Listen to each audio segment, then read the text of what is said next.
लोकसभा चुनाव का आगाज़ हो चुका है और पहले चरण का मतदान कल होना है। पहले चरण के मतदान के साथ ही एक हवा सी बह उठेगी। वो हवा डिसाइड करेगी कि आखिर ये मतदान किसकी तरफ जा रहा है। तमाम मुद्दे ऐसे हैं जिनको लेकर के पहले चरण में मतदान होना, जिसमें किसान का मुद्दा, जाति धर्म का मुद्दा काफ़ी अहम हो जाता है। तमाम लोग हमारे साथ में उनसे बात करते हैं, जानने का प्रयास करते हैं कि वाकई में वो लोग क्या सोचते हैं, पहले चरण में कौन से ऐसे मुद्दे हैं जो प्रभावी होंगे। वैसे अब ये बताइए कि पहले चरण का मतदान होने जा रहा है, क्या लगता है कौन से मुद्दे को ध्यान में रख करके जनता वोट करने जा रही है? सबका साथ सबका विकास जो मोदी जी की गारंटी है, जनता ने अपना रुख कर लिया है। जो अब की चुनावी रणनीति चली है, अब की बार 400 पार, उसमें हम लोग 100% सफल होने जा रहे हैं। भारतीय जनता पार्टी उसमें सफल होने जा रही है। क्या लगता है भाई साहब, क्यों, कौन से मुद्दे ऐसे हैं जो भारी रहने वाले हैं? जाटलैंड से इलेक्शन का आगाज़ हो रहा है उत्तर प्रदेश में। भैया 400 तो नहीं पहुंचेंगे। हाँ, सरकार बन जाएगी, इसलिए बनेगी क्योंकि उनका विपक्ष इतना मजबूत नहीं है। बाकी 400 नहीं पहुंचेंगे। 400 नहीं पहुंचेंगे। मुद्दे कौन से रहेंगे जिनको ध्यान में रख करके वोट करेंगे लोग? उन्होंने विकास की बात की थी, मगर विकास के नाम पे सिर्फ मंदिर बनाए हैं और कुछ नहीं बनाया। कुछ और लोग भी उनसे बात करेंगे। भाई साहब, क्या लगता है कि विकास के नाम पर केवल मंदिर बना है, कुछ और काम भी हुए? देखिए, मंदिर एक ऐसा प्रमाण है जिसके आधार पे आज संपूर्ण हिंदू समाज एकत्रित है और वो 400 पार छोड़िए, हिंदू समाज इस बात पे भी दिमाग लगाए हुए है, अगर 500 भी पार हों तो करने के लिए तैयार है। देखिए, दूसरी बात समझिए, हम सब ये बातें इसलिए कर रहे हैं कि आज अराजकता दूर है, गुंडागर्दी नहीं है, राष्ट्र सुरक्षित हाथों में देखा जा रहा है कि मोदी के हाथ में ये राष्ट्र सुरक्षित है और इसीलिए पूरा देश आज की तारीख में मोदी के पास खड़ा हुआ है। ये लोकसभा चुनाव विपक्ष विहीन लोकसभा चुनाव है, इसमें कोई सामना करने की स्थिति में नहीं है। जाटलैंड से चुनाव का आगाज़ हो रहा है उत्तर प्रदेश की अगर बात की जाए तो ऐसे में क्या लगता है किसानों का मुद्दा हावी रहेगा? सिर्फ जीत। किसकी जीत होगी? भाजपा की।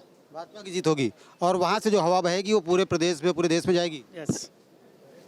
देखिए जाटलैंड की जो आप बात कर रहे हैं, इस बार जो राष्ट्रीय लोकदल का विलय हुआ है एनडीए के साथ में, जो जोड़े गए हैं, उससे बहुत बड़ा प्रभाव आएगा। चौधरी साहब की जो बेल्ट है उसमें भारतीय जनता पार्टी बहुत लंबे स्तर से, एनडीए बहुत लंबे स्तर से जीतने जा रही है।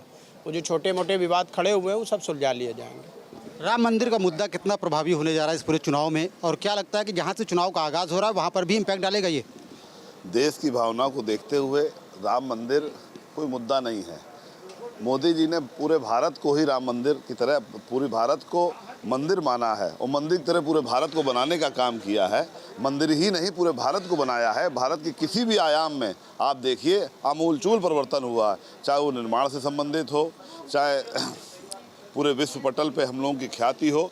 और इससे पहले 2014 के पहले आप देखते होंगे कि बहुत सारे बम विस्फोट, जगह जगह आए दिन बम विस्फोट की घटनाएं आम हुआ करती थी।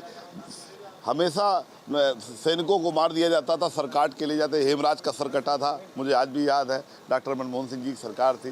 तो आज जो है सैनिक भी देश का जो है, देश का नौजवान हो चाहे सैनिक हो, पूरे देश में जो मोदी के प्रति भरोसा है, जो मोदी का देश के प्रति कमिटमेंट है, और मोदी ने अपने पूरे देश को अपना परिवार बताया कि 130 करोड़ भारतीय पूरा मोदी का परिवार है। मोदी ने इस देश में 4 जातियाँ बताई, एक बताया युवा, एक बताया गरीब, एक बताया किसान, एक बताया महिला। तो इसमें पूरा भारत है। तो जिस व्यक्ति का विजन इतना बड़ा हो कि पूरे भारत को अपना परिवार बताता हो, तो ऐसे राष्ट्र को, ऐसा राष्ट्र को 1947 में जो वाइब्रेंट इंडिया का जो है मोदी ने मॉडल पेश किया है, तो मुझे नहीं लगता है कि जो है कि अगर मोदी जी नेतृत्व देश को दोबारा फिर मिलता है और मिलने जा रहा है, जिस तरह से हम लोगों में चर्चा सुन रहे हैं, तो 1947 में एक विकसित राष्ट्र के रूप में भारत जो है विश्व का नेतृत्व करेगा। यदि विश्व का नेतृत्व करने वाला 2047 में, यही तो वाइब्रेंट इंडिया है 2047 में पूरे विश्व का नेतृत्व करेगा भारत।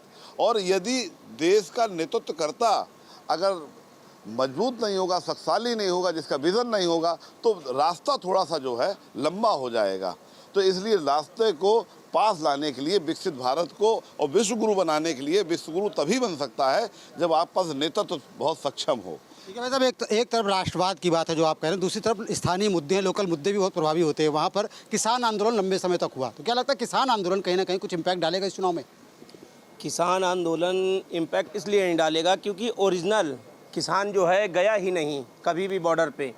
हमारे उत्तर प्रदेश में भी जो है काफ़ी किसान है, कभी यहाँ का नहीं गया, कानपुर का, यहाँ भी किसानी है। वहाँ पे केवल गिने चुने कुछ शहर हैं, उन्हीं के किसान क्यों जाते हैं? किसान तो पूरे शहर में, पूरे देश में हैं, वो केवल 2-4 जगह के। और वहाँ पे हो क्या रहा है? पकवान बन रहे हैं, वहाँ पे डांस हो रहे हैं। ये किसान के करने गया है। जब अगर धरना प्रदर्शन अगर सही होता, उनकी मांगे सही होती, तो सरकार उनको सुनती। और जो चीज़ें सही थी उनको सुनने के लिए सरकार ने जो है किसानों को आश्वासन भी दिया था, लेकिन उनकी कुछ मांगे जो थी, जो बेवजह थी, उसके लिए सरकार राजी नहीं हुई। जी, कुछ कहना चाह रहे हैं आप? ये किसान आंदोलन नहीं है, ये विरोधियों के द्वारा, विपक्ष के द्वारा ये प्रायोजित एक आंदोलन है, क्योंकि ये आंदोलन चुनाव में ही क्यों होता है।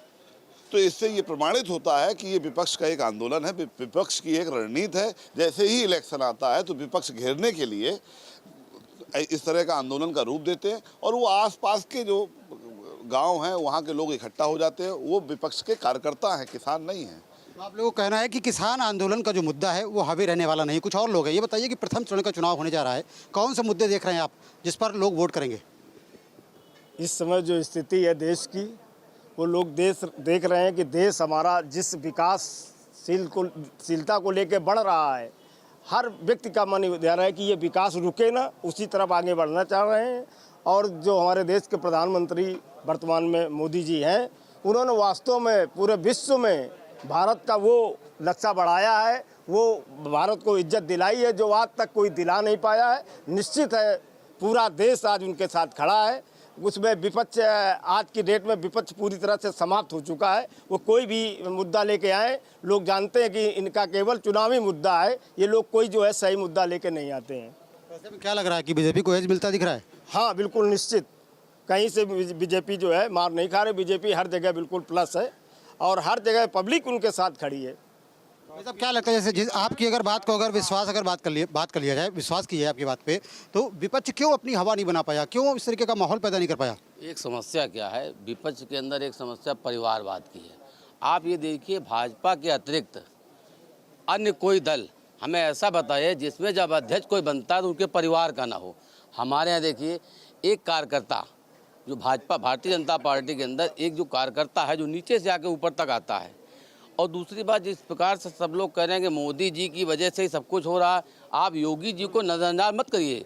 उनके द्वारा किए गए कार्य, सुशासन जो 80 को 80 पार करने की प्रयास कर रहा है, तो इसमें योगी और मोदी दोनों का संपूर्ण पूरा सहयोग है। और आने वाले समय में हिंदुत्व के लिए आदमी महंगाई अगर इससे ज़्यादा भी जाना चाहेगी, चली जाएगी। देखिए, चाहे 370 हो, चाहे राम मंदिर हो, वो मुद्दे जिनको छूने में कांग्रेस डरती थी, जिनको छूने में विपक्ष डरता था, आग लग जाएगी, कहीं आग नहीं लगी। सब कुछ सामान्य रूप से चल रहा है। वही आतंकवादी जो पत्थर फेंकते थे, अब वहाँ पे व्यापार रोजगार हो रहा है। तो समय लगेगा, थोड़ा समय दीजिए, हमारी ये निवेदन है। महंगाई और बेरोजगारी क्या मुद्दा नहीं होगी इस चुनाव में? महंगाई और बेरोजगारी ही मुद्दा होगी, और बाकी ये सरकार सिर्फ बातें करती है, इस पर कोई ध्यान नहीं दे रही है, सिर्फ बात करती है। बिल्कुल धर्म के आधार पर लोग वोट करेंगे या मुद्दों के आधार पर वोट करेंगे? सिर्फ धर्म के आधार पर हमारी जो अंतर की आत्मा है, सिर्फ उसको बेवकूफ़ बना रही है और कुछ नहीं कर रही है। इसके अलावा कुछ भी नहीं कर रही। किसी को नौकरी नहीं दे रही है, कोई रोज़गार नहीं मिल रहा है, सारे युवा परेशान हैं। सिर्फ धर्म के नाम के बेवकूफ़ बना रहे हैं और कुछ नहीं। तो कुछ और लोग हैं, उनसे बात कर लेते हैं, इनसे बात कर लेते हैं। भाई साहब, क्या लगता है कि कौन से मुद्दे ऐसे जो प्रभावी होने वाले हैं? हम लोग हिंदू धर्म के हैं और हिंदू धर्म की एक बहुत बड़ी आस्था है, और जिस व्यक्ति ने हिंदू धर्म से खिलवाड़ किया उसका पूरे परिवार का पतन हुआ। मुगल सल्तनत का आखिरी सुल्तान था, उसका भी पतन हो जाएगा 2024 में। जय श्री राम। कौन सुल्तान है भाई? हमने क्या कहा, मुगल सल्तनत का आखिरी सुल्तान। कौन आखिरी सुल्तान है? अब खुद ही आप जान जाएंगे। बोलिए ना, जनता को पता चले और भी लोगों को पता चले कौन है। जो हिंदू धर्म को एक समय था कि जहाँ पे राम कार सेवक पर गोली चलाई थी और जिन्होंने पाप किया था। और एक बात का, जो लोग कहते हैं कि रोजगार नहीं मिला और तमाम चीज़ों में दिक्कतें, तो ये दिक्कतें उनको केजरीवाल मानसिकता के लोगों के लिए है। आज आप IT से बंदना तक, कन्नौज तक जाइए, मुगलिया सुल्तान नहीं बता रहे हैं आप खुद समझ जाइए, आप खुद समझ जाइए। मैम, आप बताइए, क्या लगता है कौन से मुद्दों को लेकर के इस बार जनता वोट करने जा रही है? प्रथम चरण में कौन से मुद्दे हावी रहेंगे? सबसे इम्पॉर्टेंट मुद्दा जो शायद अभी तक किसी ने नहीं डिस्कस किया, वो ये है कि जिस वर्ग को आज तक हमेशा पिछड़ा माना जाता था, वो था महिला वर्ग। एक स्त्री को कभी भी वो इक्वल अपॉर्चुनिटी नहीं प्रदान की गई कांग्रेस के द्वारा। मैं खुला कहूँगी कांग्रेस के द्वारा। उन्होंने नारा ज़रूर दिया लड़की हूँ लड़ सकती हूँ, पर कभी लड़ाने के लिए आगे नहीं किया। उसके लिए कौन सामने आया? वो थे मोदी जी, जिन्होंने कहा बेटी बचाओ बेटी पढ़ाओ। जब बेटी पढ़ेगी तब वो आगे बढ़ेगी और लड़ने के योग्य बनेगी। इसलिए ये एक ऐसा मुद्दा है जो अवश्य हम बहनें, हम उनकी बेटियां, उनको ज़रूर से ज़रूर आगे बढ़ा करके उन्हें विजयी कराएंगे। आधी आबादी बीजेपी के साथ में, बिल्कुल बिल्कुल, आधी से बहुत ज़्यादा विजय उनके साथ है। मुस्लिम महिलाएं भी, बिल्कुल। तो कानपुर के लोगों की राय आपने सुनी। तमाम लोगों का कहना यह है कि बेरोजगारी और महंगाई मुद्दा रहने वाला है। वहीं तमाम लोगों का कहना यह है कि राष्ट्रवाद के मुद्दे पर चुनाव होगा, जिसको लेकर के बीजेपी लगातार आगे बढ़ रही है और बीजेपी को इससे फायदा भी होगा।